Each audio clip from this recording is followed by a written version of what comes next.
तो देने में कठिनाई किसको होगी? 10 करोड़ वाले को ज्यादा कठिनाई होगी या जिसके पास 1000 रुपए की जिंदगी भर की कमाई की टूटी पूंजी है उसको ज्यादा कठिनाई होगी? 1000 रुपए वाले को कोई कठिनाई नहीं। गरीबों को अर्पण करना बहुत सहज होता है। जो साहूकार होते हैं उनकी तो ज्वाइंट प्रॉपर्टी होती है मोस्टली। ज्वाइंट प्रॉपर्टी में से अलग होना बड़ा मुश्किल होता है।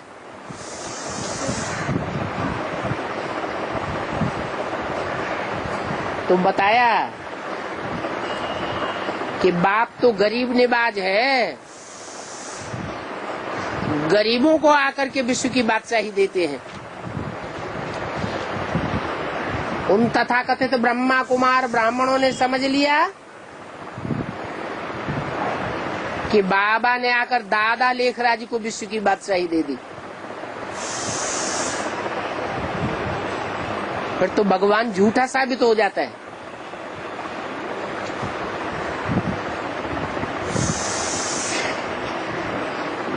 Full beggar to full prince गाया हुआ है। ईश्वरीय सेवा में जो विश्व कल्याण के लिए जितना हवन करते हैं, जितना स्वाहा करते हैं, जितना अर्पण में होते हैं, उनकी मन बुद्धि उतनी ही साफ दर्पण बन जाती है, बड़ा दर्पण बन जाती है। उसमें ज्ञान धन समा जाता है। और जिसमें जितना अभी ज्ञान धन समाता जाएगा, इसी जीवन में आगे चलकर के ये साबित हो जाएगा कि दुनिया वाले कारखाने वालों की, बड़े बड़े धंधे धोरी करने वालों की, बड़े बड़े ऑफिसरों की, बड़े बड़े मिनिस्टरों की उतनी महिमा नहीं करेंगे, आईजान नहीं करेंगे जितना ज्ञान रतन वालों की आईजान करेंगे। बाप ने बोला हुआ है सब धंधों में है नुकसान सिवाय एक ईश्वरीय धंधे के। अभी ये प्रश्न पैदा होता है कि ये ज्ञान धन स्थूल रतन कैसे बन जाएंगे। लेकिन थोड़े ही समय के अंदर ऐसा टाइम आने वाला है ये प्रश्न ही नहीं रह जाएगा कि ज्ञान धन लेने वाले कैसे दुनिया के बड़े से बड़े साहूकार बन जाने वाले।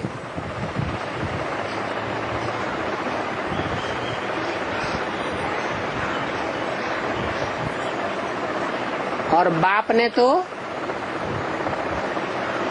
बच्चों के सामने इस दुनिया में प्रत्यक्ष होते ही 5 ईयर प्लान रख दिया। बाप कब प्रत्यक्ष हुआ है? 76-77 में आते ही 5 ईयर प्लान शुरू हो जाता है। 76 है प्रत्यक्षता वर्ष और 77 है संपूर्णता वर्ष, संपूर्ण बैगर। और 5 ईयर प्लान शुरू हो गया। 78, 79, 80, 81 और 82। 82 में 5 ईयर प्लान पूरा होता है और सैंपल के रूप में बाबा सामने रख देता है कि जो ब्राह्मण परिवार में फुल बैगर था, बैगर के पास तो कुछ भी न हो, धन पद मान मर्तबा घर कुछ भी न हो, ऐसा बैगर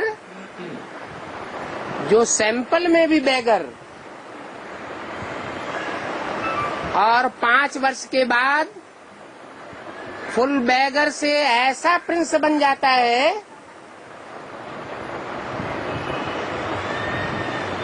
कि कोई के दरवाजे पर उसको जाने की दरकार नहीं होती है, भले सब उसके दरवाजे पर जाएं, लेकिन उसे कोई से भीख मांगने की दरकार नहीं होती है। बड़े बड़े ब्रह्मा कुमार ब्रह्मा कुमारी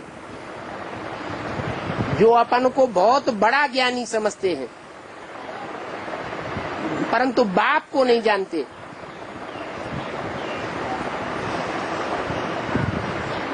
वो भी दुनिया के सामने हाथ फैलाते हुए देखे जाते हैं।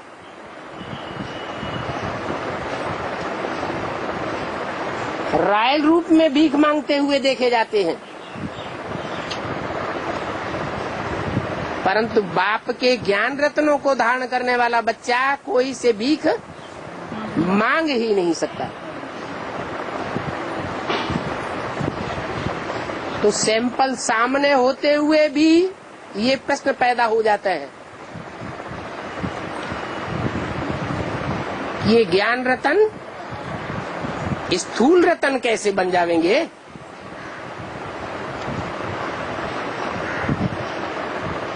अगर एक के लिए ये बात साबित हो सकती है तो अनेकों के लिए साबित नहीं हो सकती।